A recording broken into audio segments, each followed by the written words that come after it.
মেয়েদের জীবনটা অনেকটা অদ্ভুত হয়। মেয়েরা ঘর সাজাতে পছন্দ করে, কিন্তু মেয়েদের কোনো নিজস্ব বাড়ি হয় না। আমি যখন বাপের বাড়িতে যাই তখন তখন কত আনন্দ লাগে। নিজেকে খোলামেলা আকাশের সামনে নিজেকে স্বাধীনতা মনে হয়। কিন্তু তারপরে বয়ে আনা যে ব্যাগটা, সেই ব্যাগটা বারে বারে আমাকে বলে, তুই কুটুম বাড়িতে এসেছিস, এটা তোর নিজের বাড়ি না। আমি খুব করে কথাটা উড়িয়ে দিই। মা আমাকে বলে, চলে যাওয়ার সময় তুই বড্ড জিনিসপত্র ফেলে যাস, যাওয়ার সময় ভালো করে ব্যাগটা গুছিয়ে নিয়ে যাস। তখন আমার বুকের ভিতরটা কেঁপে ওঠে। আমি মনে করি যে এটাও আমার বাড়ি না। ভুলভাল চিন্তা ভাবনা করি যে আমার কোনো বাড়ি নেই। শ্বশুরবাড়িতে থাকলে শ্বশুরবাড়ি বলে, এটা তোমার বাড়ি না। আর বাপের বাড়িতে এলে মা বলে, জিনিসপত্র গুছিয়ে নিবি ঠিকঠাকভাবে। ভীষণ কষ্ট লাগে, কিন্তু কখনো প্রকাশ করতে পারি না। যখন একটু বাইরে বেরোই তখন পাড়ার লোকেরা বলে, আরে কখন এলি, কবে যাবি? তখন মনে হয় আমি সত্যি কুটুম বাড়িতে এসেছি, নিজের বাড়িতে না। আমি যখন বাড়ি ফিরে যাই তখন মাকে বলি, মা আসলাম।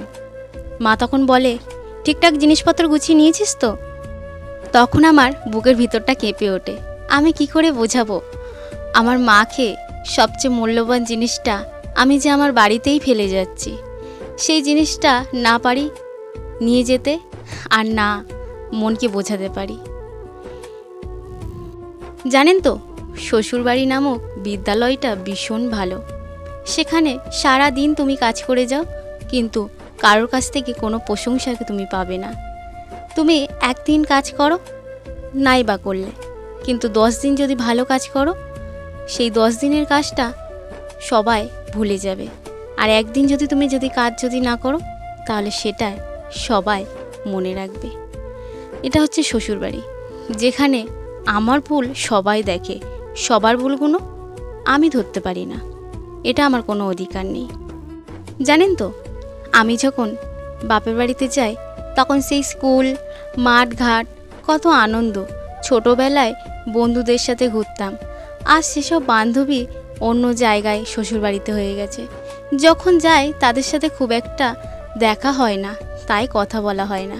কিন্তু আগে রাস্তা শেষ হয়ে যেত, কিন্তু আমাদের গল্প শেষ হতো না।